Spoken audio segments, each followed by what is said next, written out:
Today we're at the Castalia Fish Hatchery. Did I say that right, Andy? Yeah, sounds good to me. So we've got Andy. We've got a nasty weather blow today, and I've always wanted to come here and see exactly what they have going on. The DNR in Ohio is pretty proactive with things. We've got a kind of a neat system. So give us a little intro, what's actually happening here in Castalia. Sure, quick rundown. So the state has 6 fish hatcheries across the entire state. Most of what we do is raise fish that to put into areas that are, lacking in natural reproduction, or there's something prohibiting natural reproduction. So we kind of got to boost those numbers here and there. Here at Castalia, we're a cold water fish hatchery, so we got cold water coming out of the ground. So we primarily specialize in trout. We do all of Ohio's steelhead production, and we do a lot of catchable rainbow trout that we stock all over the state. So even though we're almost right by Lake Erie, we don't have any walleyes, right? No walleye here. A few of our other hatcheries do stock walleye, but of course they're stocking them into smaller lakes around the state. Nothing goes into Lake Erie. And again, not to steal your thunder, but I've heard that people say, why don't you stock Lake Erie? And they say, well, what kind of pond would you use to stock the 11th largest freshwater body in the world? And really, you couldn't do any dent in that, could you? No, I mean, we could put all our effort of all our hatcheries into raising walleye, and we'd dump them all into Lake Erie, and as huge as it was, it really wouldn't make much of a difference. Is this the infamous blue hole? Well, this is a blue hole. It's the state's infamous blue hole. So there's a black hole, and that's bad. Yeah. It literally is a blue hole.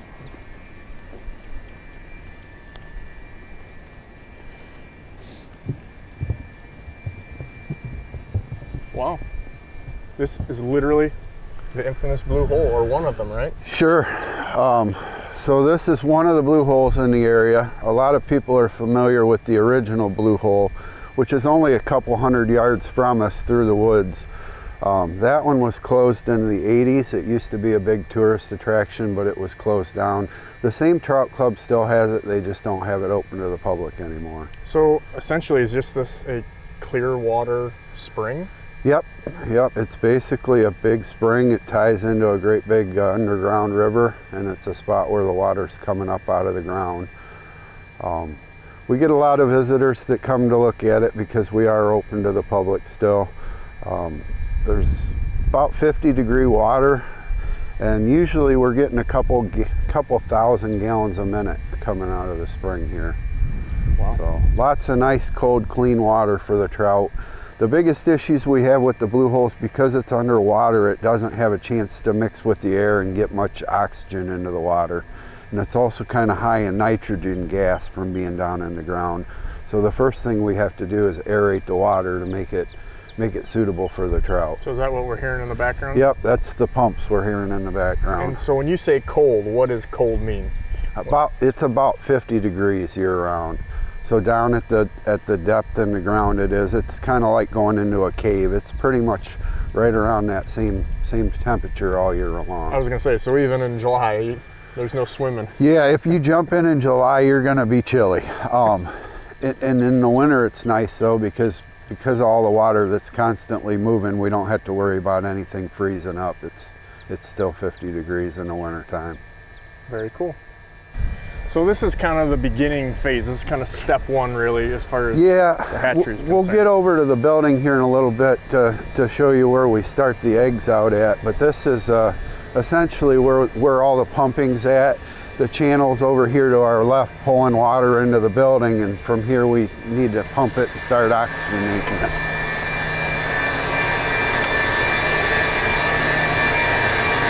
Okay, Andy, so those loud pumps back there, that's bringing the water in from where we just left at the blue hole, right? Yeah, so that's bringing the water in from the spring to do that aeration, which is adding oxygen to the water, and it's also getting rid of that nitrogen gas out of there. So once it gets into the raceway here where all the fish are at, the oxygen level's real high and keeping the fish healthy. The main area in here is about 900 feet of building and raceway. And right now we have all our steelhead for the spring in this building. Would it be frowned upon to be fishing in here right now? Probably wouldn't be a good idea. I mean, it's just crazy. I don't know if you can see that, but I mean, there's thousands upon thousands of fish in here. So right now with our Steelhead program, annually we try to stock about 450,000 of them. So we're on course to have that many this year. By the time these are ready to go out at the end of this month, there'll be 70 or 80,000 pounds of fish in this building. 70 or 80,000 pounds of fish just in this building. Yeah, it's a pretty heavy effort for a couple weeks. We actually borrow a couple of the other hatcheries' big trucks, and it'll be kind of a cavalcade of trucks rolling in and out throughout the day for a couple weeks, getting them out of the rivers. So Andy, you know, I always think of like natural reproduction or spawning as the springtime, even though some species do in the fall. Primarily what you got going on, is it in the spring because it's just easier with having cooler temperatures? Well, the biggest thing is to get them out before the rivers warm up too much later in the spring. The idea is to get these fish out into the rivers, and they'll spend just a small amount of time in the river and head out to Lake Erie. So all these fish are about a year old when we stock them out. And because Ohio's water temps and oxygen levels, you know, are not suitable for trout in the rivers throughout the year, we're basically raising them here for that first year of growth rather than them doing it in the river themselves. How much do you have to feed these things, like even at this stage? They get fed throughout the year, and we're usually trying to feed them as much as we can just to get them, you know, make sure we get them big enough to go out. The cool thing about feeding them, you know, we're calculating our feed rates every week, but it's about a 1-to-1 conversion. So every pound of food that we throw in here, we're going to gain about a pound of fish growth. So this is kind of our chores four times a day. 4 times a day? Yeah. On the weekends, we'll have somebody stop in and try to feed a couple times and just check screens and make sure everything's going okay. So is this a rookie job? Not really. I mean, you're the veteran here. I mean, this is probably, you can get out of this, right? Well, we all do it. I mean, the biggest thing is there is an art to feeding these fish. As you can see, these guys are used to the food and they're pretty much hammering it as quick as it goes in. But some of the fish get finicky, or if they get a little full, you don't want to overfeed them. Because it'll just go right to the bottom. And yeah, it's a sinking pellet, and the trout don't really like to pick food off the bottom like some other fish do. So if it makes it to the bottom, it's kind of just a waste. So.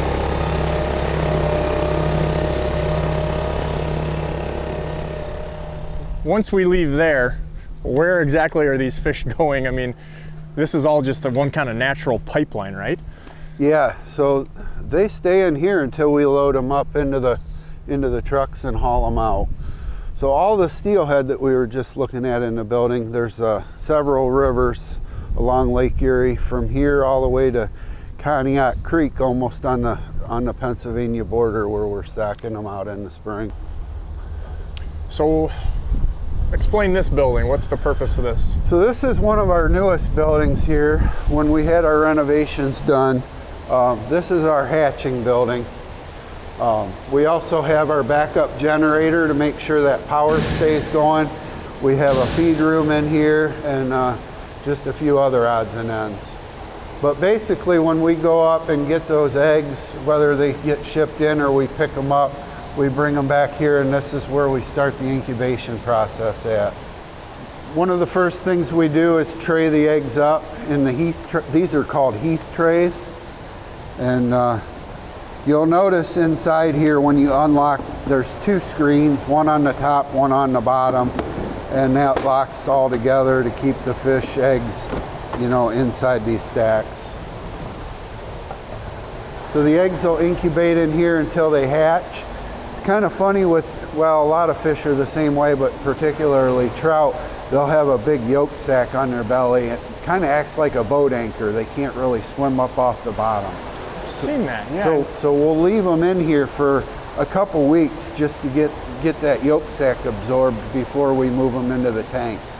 If we try to move them into the tanks too soon, they'll actually pile on top of each other not be able to swim up and get away, and they can suffocate each other. A lot of tanks here. Yeah. There's just, keeping this clean has got to be just, it's like the world's biggest aquarium, right? I mean, this has got to be, people can't take care of an aquarium this big at home, and yeah, you guys just constant. I mean, we see a guy over here doing something. Yeah, Ryan's cleaning some of the tanks where we have next year's catchable trout started out right now. So each tank has a couple drain lines out of it.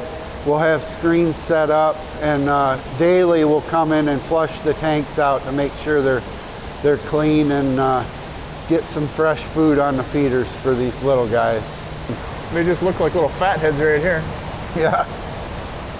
So there's about 20,000 fish in each one of these tanks right now. These little guys are about a month old, and they'll be about a foot long next spring when we stock them out as catchables. And you may have already said this, because I'm just still kind of fascinated looking at everything here, but so how long are they staying in here versus going to the next phase? So they'll stay in here sometime in the summer. We'll end up moving them out. They just basically run out of space in here. We'll end up having our steelhead in here too this spring when we get those eggs, and we'll just kind of keep moving stuff around until we run out of room, and eventually they go out to that other raceway where we were just at. And how do you actually transport from here to the next So the easiest way for us here at this point is just to bring the trucks in the aisleways. We'll set up scales and crowd them up, net them out, load them into the truck, move them. It's a good time too that we'll get an inventory to double check that we still have the numbers of fish that we expect that we have in here. We'll take a look at our catchables, and then we'll go back and check out the stream where they do the fishing for the lottery drawing and stuff. Awesome.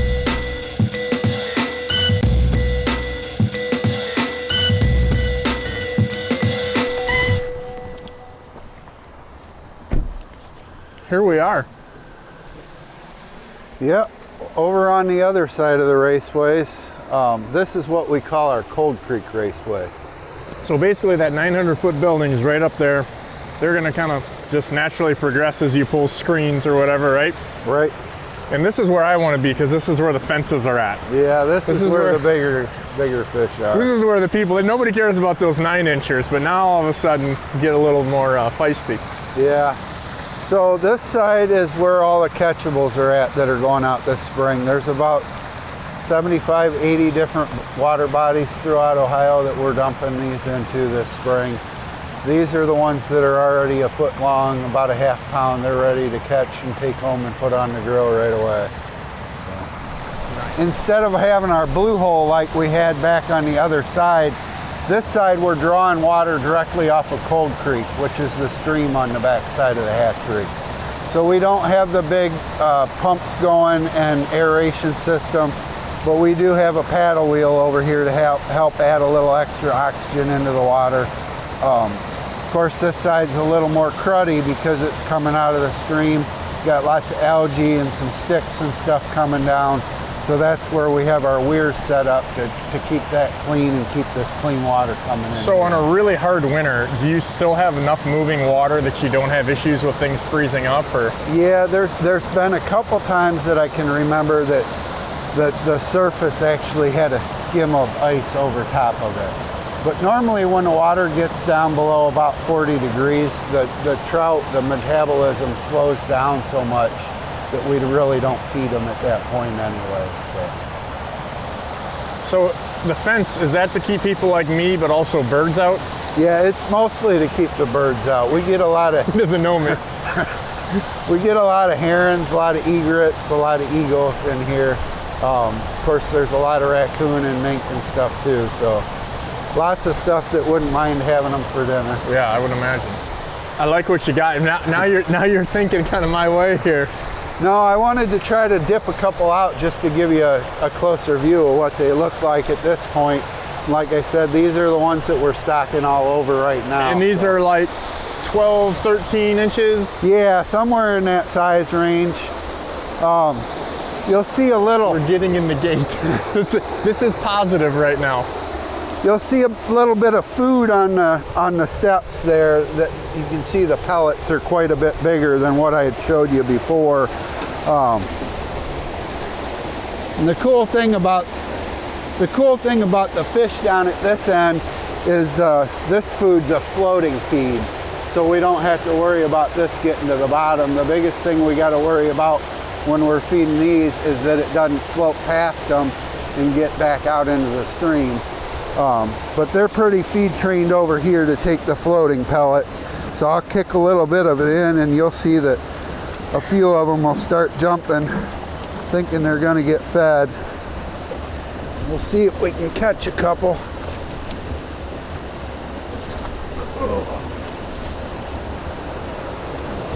So that's kind of the average size of these fish that we're hauling out.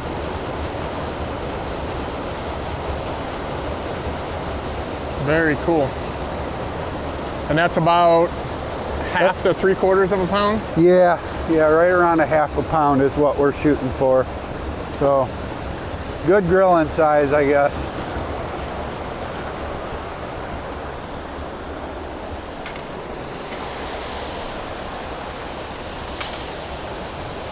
So Andy, this looks like where we're doing some loading right here. Yep, this is kind of the end of the road for the fish. So this literally. This is kind of our whole setup for when we're loading them up. You'll notice this has got an axle on it and we can move it around wherever we're loading at. Right now we happen to be loading on these lower sections, the catchables. On the bottom end of it, there's an open end where we can dump the fish in, and then of course it just runs them up and drops them off into the truck that would be up underneath of it. So is there like water that's run in here at the same time? It's just a little bit of water splashing to keep the belt wet and stuff inside, but most of it's just fish going up.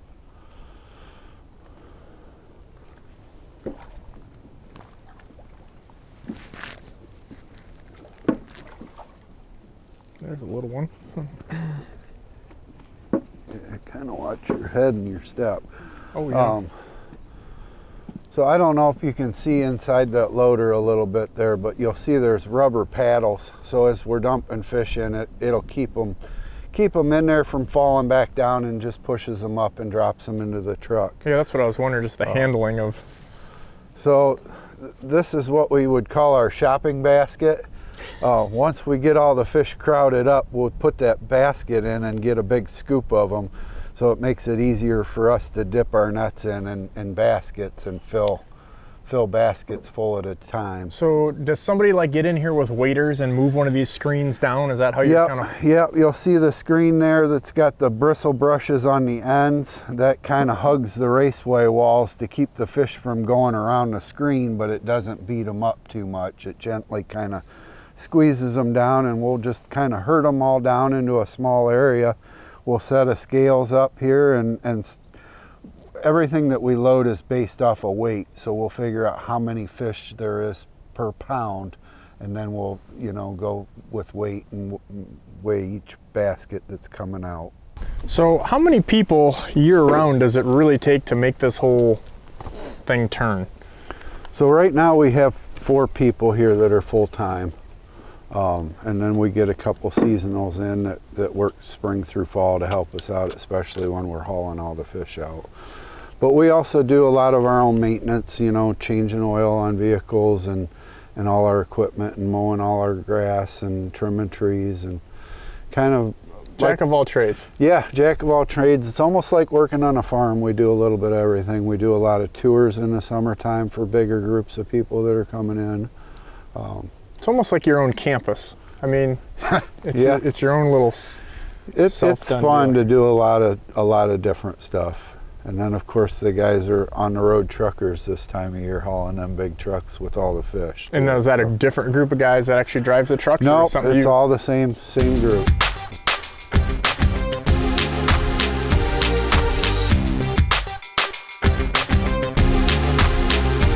Andy, this is where you get to go if you win the lottery, quite literally, right? Yep. This is kind of base camp for a lot of our lottery winners. I mean, This whole stretch, there's about a half mile of the stream, and if you get lucky enough to get picked, you and your group are going to have this to yourself for part of a day of fishing. So how many, when did they do that, and how many people actually are able to get the lottery per se? So the lottery drawing is you can apply during the month of March, so that's actually, we just missed the time frame to put in for it, but they're just drawing this season's lottery winners.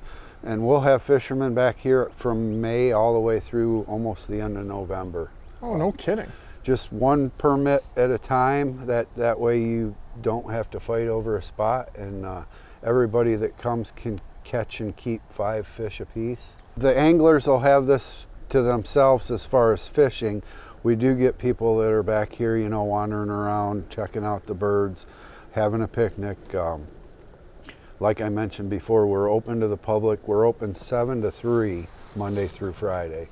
So basically, while we're here working, you can come in, the gate will be open, you can wander around with your family or whatever. So if somebody is watching this and they do win the lottery, what is the most successful methods? Because I mean, when these things are raised on pellets, I mean, are they just kind of eating pellet imitation type things? Or are these guys fly fishing? Or what? Pellets work real well, you know, something to mimic a pellet, but they bite well on just about anything. A lot of kids utilize it, and that's awesome that you know, they get an opportunity back here for something that bites good, and really just a good old earthworm and a bobber works about as well as anything. Very cool. Make sure you come out and check out the Castalia. You guys on the website have a lot of information. Can tell you when you're open, when you're not, and a lot of fun facts that I know we gathered here from Andy. But thank you for your time. This Sure. is really entertaining deal. I mean, this is so interesting to me. I'm glad you guys stopped out. I mean, it's a beautiful place back here. I'll come back here sometimes and just have lunch to enjoy it, because it really is scenic for this part of the state. If you were to come have lunch and I was here, would you look away? You're not gonna stop with that, are you? He hasn't said completely no yet. But, well, thanks again. This has been honestly just a really cool deal. I think people appreciate what you guys are doing here, because you know, the fish that you're raising here are going a lot of different places, and a lot of people are getting some benefit out of that for sure. Yeah, there's a lot of people enjoy it, so that's one of the fun parts of the job.